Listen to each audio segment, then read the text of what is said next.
Grey County.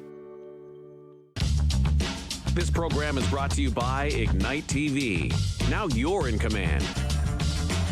Visit Rogers.com for more details.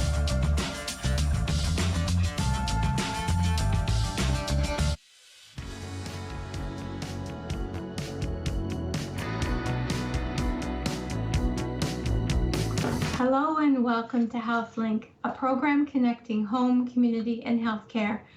My name is Carol Merton, and today I am delighted to welcome as a guest from our Grey Bruce Public Health Unit, Svet Milanopulus, who is here to talk about all good things water. So Svet, I want to thank you very much for being on the program today, because we're in the spring season, and that's often the time people who are unwell should think about testing their well water. But I'm wondering first, before we do that, if you could tell us a little bit about yourself and the role that you play at the health unit. Good afternoon, Carol. Thank you for inviting us to your show to discuss some important topics, as we tend to do. And this session will cover some private water sampling and the importance of monitoring your well water. First, a little bit about myself. I'm a local public health inspector for the Grey Bruce Health Unit. I've been with this organization for over 15 years. And I've delivered public health inspector services to various communities within Grey and Bruce. My last area coverage was in Blue Mountains, so now I cover the Owen Sound area, Georgian Bluffs, and Erin Elderslie. So we do rotate, but our knowledge on the water program is you can apply it to any area. So water safety, like you said, spring is an important arrival, including water safety. Springtime, the reason why it's such an important date or any season changes of that matter is because weather can impact our water quality.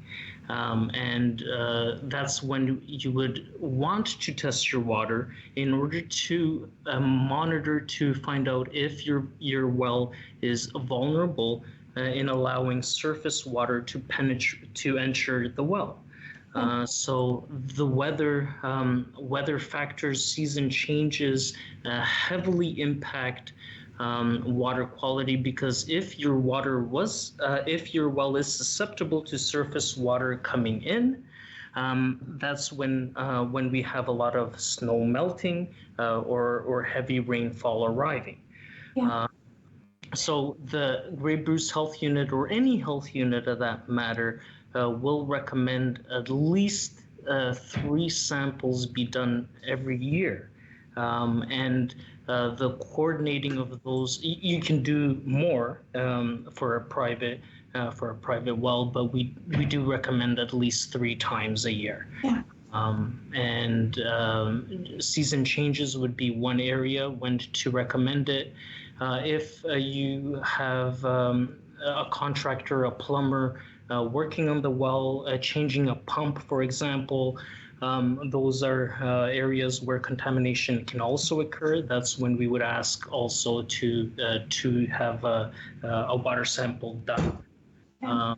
And so anytime somebody does work on the well, season changes, those are the opportune time to do a water test. I want to thank you for sending me the bullet points of the questions, because that's so helpful, and it gave me a chance to think about water systems and certainly in our area. Now, you mentioned about private systems. Can you describe what you mean by a private water system in Grey Bruce?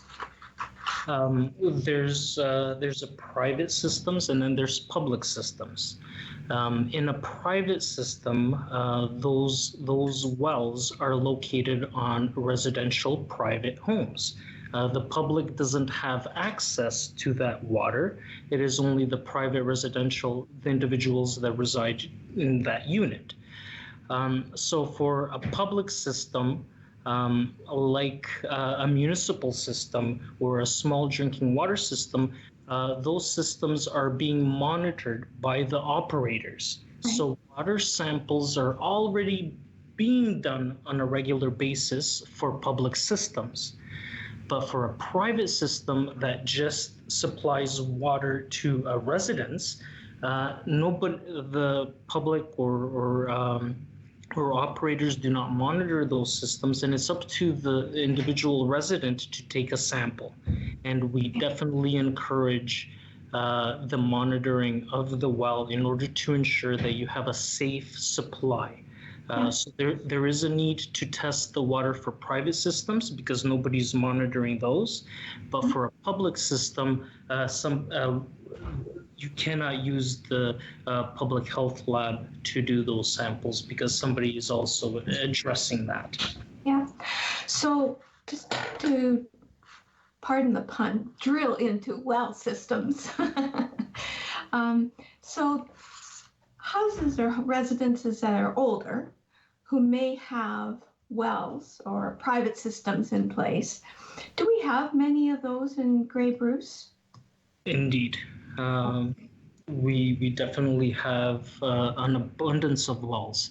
Most rural properties are being supplied by private wells. So not only groundwater. So when we're talking about private water that supplies waters to individual homes, not public systems, it can be from a groundwater source, which is a drilled well. It could be a dug well, or it could be a shoreline well. Sampling that water is important, but there's also individuals that draw water from a lake, a stream, or a river. So that water is considered to be surface water, and then we have groundwater. And the groundwater is from a well. The surface water comes into our homes from a lake, from a river or a stream.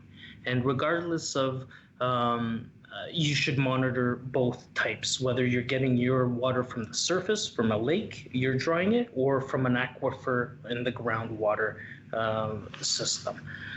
So in both situations, sampling is pertinent.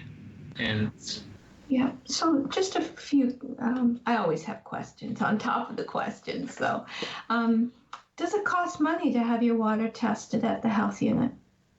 The water, it doesn't cost. Okay. It's a free service for private residents. Okay. So it's a free service. That is an important aspect, and that encourages the monitoring. Then we want to, the more that you monitor, the more that you're aware. So when we're talking about water safety, you have to address and protect the supply of the water, and you have to monitor, and the monitoring is the sampling. So if we have to do those, they're free samples at least 3 times a year, but the more you do it, the more of a reflection you have on when the well gets the total coliforms or the E. coli present in the drinking water. And that will trigger, if you have any total coliforms or E. coli from a water sample, the lab, so the water samples don't actually get analyzed at the Grey Bruce Health Unit. Okay. We have, the way that it's set up is that we have drop locations where you can drop off the water sample and where you can pick up a water sample. And then they get handed in to the Grey Bruce area at one of our locations, and we have 6 pick up and drop off locations within Grey Bruce. And when they get submitted, they go actually to London. Okay. That's where it gets analyzed. So it gets purulated to the London Public Health Lab. They do the analysis of the water sample, and then the private homeowner receives the results. If there are total coliforms, E. coli, or sometimes you can also get a result that says overgrown. And if those are, if you get a result that's above the standard, the lab advises the private homeowner to contact the public health unit for further advice on how to correct or resolve the issue. So that's a little bit of how the process goes. There's a lot of misconception that we actually analyze the water here at the health unit, and that's not a fact. We just set up the drop-off locations, the pickup locations, and then we help with the analysis or the interpretation of the results. Yes. So to actually take a sample, before we talk about, more about, you mentioned about certain concerns that may occur as a result of this. E. coli was one. But before we go into more detail about that, is it complicated to do the test? I mean, is there a time frame between the time that the water is collected and it has to be dropped off? Is there a certain turnaround time? So maybe you could explain how people do this. That's a perfect question. And the way that it works, just like it's a free service. The instructions, this is a sample bottle. It's a 200 milliliter sample bottle. Yeah. And you can pick it up. So in Gray and Bruce, you can definitely come to the health unit to pick one of those bottles up. But we have pickup and drop-off locations in Markdale, in Kincardine, Wyerton Foodland, Walkerton Community Center, and the North Bruce Peninsula. So we try to disperse them throughout all communities and try to capture that way. So the instructions are very, what you would do is you would first take the aerator off the tap. Once you pick up your bottle, before you do anything, you would take the aerator off the bottom of the tap, and once you have taken the aerator off, you would disinfect the bottom of the tap, because total coliforms are very finicky, and you can actually introduce them because they're on our skin. So that's why after taking the aerator off, and the aerator is just a fancy word for that filter at the bottom of the tip. So once you take that off, you want to eliminate any contamination that we may have introduced. So that's why you would sanitize, or you would flame the bottom of the tap for 45 seconds, and then turn the cold tap on. You do not take a water sample from the hot water. You take it from the cold. You simply turn on the tap, let it run for 2 minutes. Especially if the water is stagnant, if it remains in the line, just run it for 2 minutes. Leave the bottle closed and intact while the water is running. You only open the bottle when you're ready to fill it up. So you break the seal, and you'll hear a sound in there. Make sure that is meant to be in there. In the bottle, it's called sodium thiosulfate, so don't dump that. It's meant to be in there. So after the water runs for 2 minutes, at that point you would simply remove the cap, and don't place the cap on the counter. Make sure your fingers don't go in there, because again, we can introduce total coliforms that way. So you simply remove the lid, hold it at the bottom so that we don't introduce and we don't breathe into it. We don't put saliva. Fill up our bottle to the 200 ml mark. Simply afterwards, simply tie it in.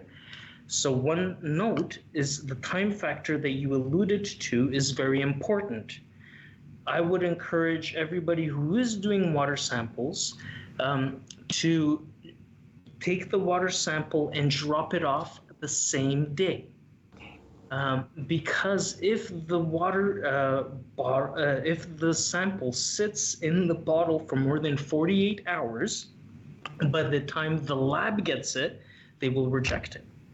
Oh, So that's okay. why it's important. I love that question because it prompts me to inform you that the best time to do it is take a sample the same day that you drop it off so that 48 hours do not elapse. Because it is frustrating when you get that note, oh, we weren't able to process that sample because it was more than 48 hours. Do they in London do the sampling 7 days a week? Based on what you're saying, I'm wondering, gee, if I was to take a sample, should I wait and do it in the earlier part of the week to make sure it gets to London and is tested over before a weekend? Does it make any difference? You can't submit samples over the weekend. Okay. Yes, it's over Monday to Friday. Yeah. And then they do analysis over the weekend, but you can't submit because nobody's gonna pick it. Purelator won't pick it up, and all those logistics of it won't allow. But during the week, absolutely. So every location has a different time when the Purelator. So if you want to find out the exact time, contact Grey Bruce Health Unit through via phone at 519-376-9420, and we'll tell you the exact locations and the times, or on our website at publichealth.greybruce.on.ca. You can find that it looks, it's reminiscent of that is the chart. Yes, yeah, excellent. Now, let's talk about the contaminants that you mentioned earlier. One I mentioned was E. coli. This is why it's so important to test water, correct? Because if there are contaminants, people can get sick. So would you describe what can happen? Because there may be people who say, oh, gee, I'm fine. I don't need to worry about it. I've had this well for 20 years. I'm fine. Maybe you can go into that in more detail. Yeah, there's a lot of, even with time, just because you've tested the well 10 years ago, don't be under the impression that it's the same quality. With age, the construction of the well wears down as well. So the annular seal that is between the metal and the casing, sometimes that breaks down, and then water has an access into the well. So time is not an indication of when to sample. We should be sampling every year, at least 3 times. Yeah. So definitely the concern here is gastrointestinal illness that can derive from drinking contaminated water, and you'll get stomach, gastrointestinal symptoms, fever, vomiting, diarrhea. So those are the symptoms. Stomach aches. What are the consequences of ingesting, whether it's Campylobacter, whether it's E. coli, or some other microbacteria? So that in itself is what you're trying to decipher if they're present. So if E. coli is present, that is an indication that somehow fecal material, sewage or feces, is entering the well. And that is a grave concern. So if you get even one total E. coli, you are advised to go to an alternate source of drinking water, or you can render it safe by boiling it. Okay. So that's for E. coli. For the total coliforms, that's another organism. It's a bacteria, but it's not a pathogenic bacteria. It's not a bacteria that can make you ill. They consider it as an indicator organism. So if you have more than 5 total coliforms, the water is considered to be adverse, and you will be prompted to call the health unit. And again, the same. So that's the standard. If it's over 5 total coliforms, it's adverse. And if you have anything greater than 0 E. coli, it's considered to be adverse. And the presence of those organisms is an indication that either surface water is entering your well, and whatever's on the surface. So, for example, if there's a deer feces and this heavy rainfall, so whatever's on the ground, it'll bring it in. So either surface water or fecal material has a present opportunity of entering. And those are the concerns. And if we digest enough volume of those organisms, we are going to be experiencing gastrointestinal illness. That's so important for people to understand. It does impact health if you don't have clean drinking water. So you raised a point earlier, and I just want to confirm that I understand. When there is a report that goes back to the well owner, it goes directly, but public health, do they get a copy of that report? No. So it is absolutely the responsibility of the owner to follow up and not to expect a call from public health, but they need to initiate the response, correct? That's correct. So the difference, remember I was talking earlier on about public and private water systems? Yeah. So health units get reports of the public water systems that are adverse, and then that triggers us to respond. But the private water samples for individual residences, the public health units do not get reports of those, and that's why it's important for the viewers of this show to know that they have to solicit the help of the health unit, and we always have inspectors that will be able to walk you through an adverse situation. So before we talk about some potential solutions that you find helpful and that you recommend, as you know, there's many discussions about the impact of climate change and flooding and significant rainfalls. Have you, in your experience, noticed a trend that you would think could be attributed to those changes in climate events in our area? Yes, ma'am. Specifically for drinking water, because one of the most common ways that the drinking water from a well gets compromised is that the water enters on the top of the actual lid. So if there's a flood and the whole well is immersed underwater, you're definitely getting contaminants entering the drinking source.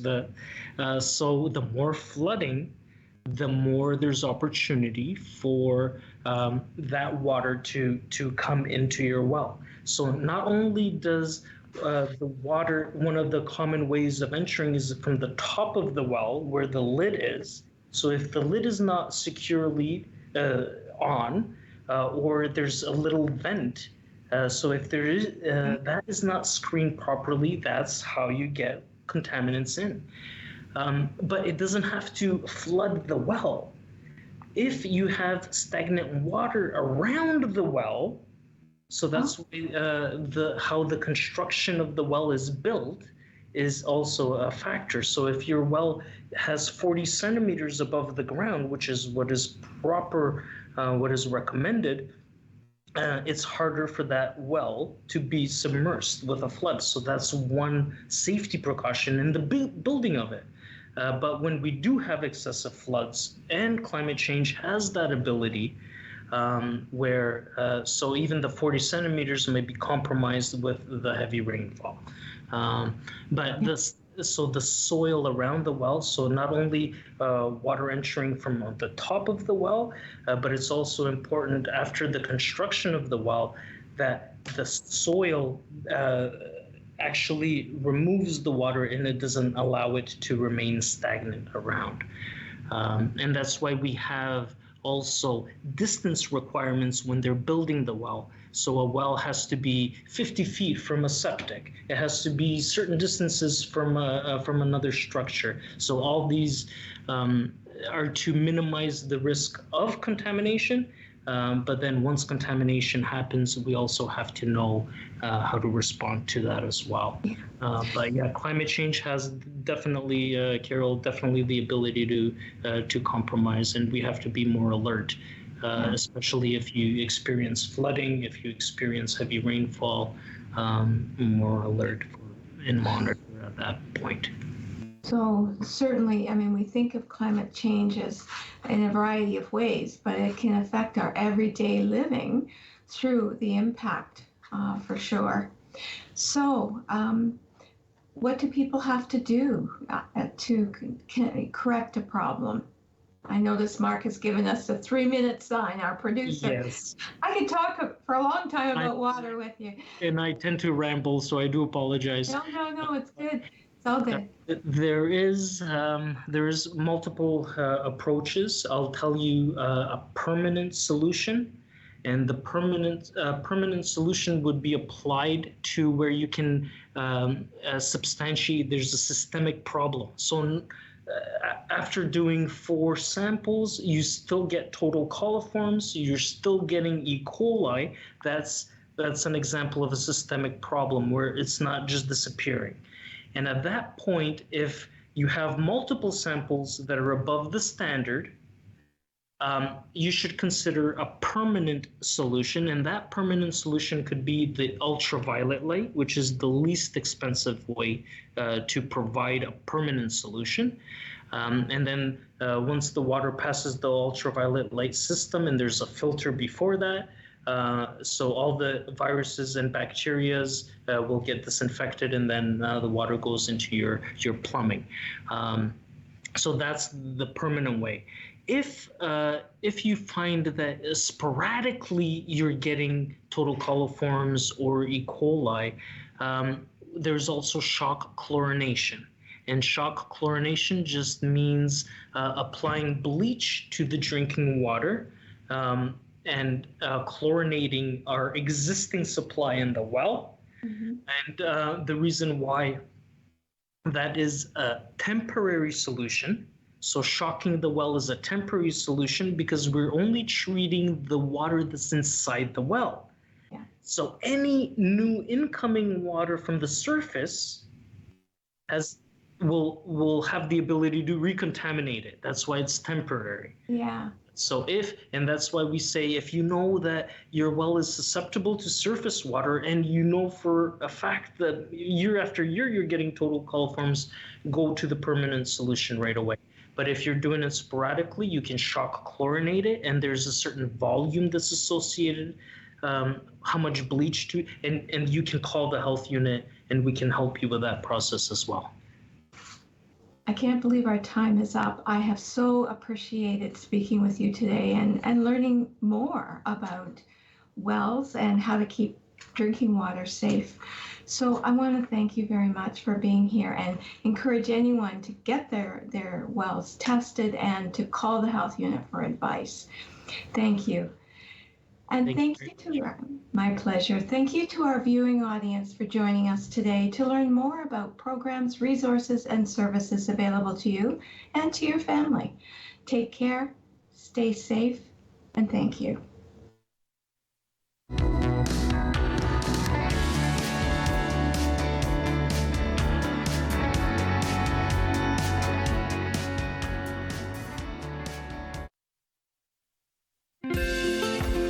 Call the Rogers TV viewer response line, email us, or connect with us on social media.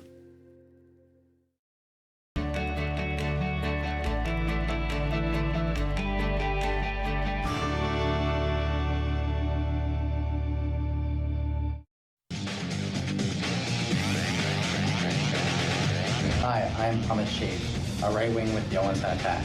Go behind the scenes with your favorite team on Attack Rap every Tuesday on Rogers TV.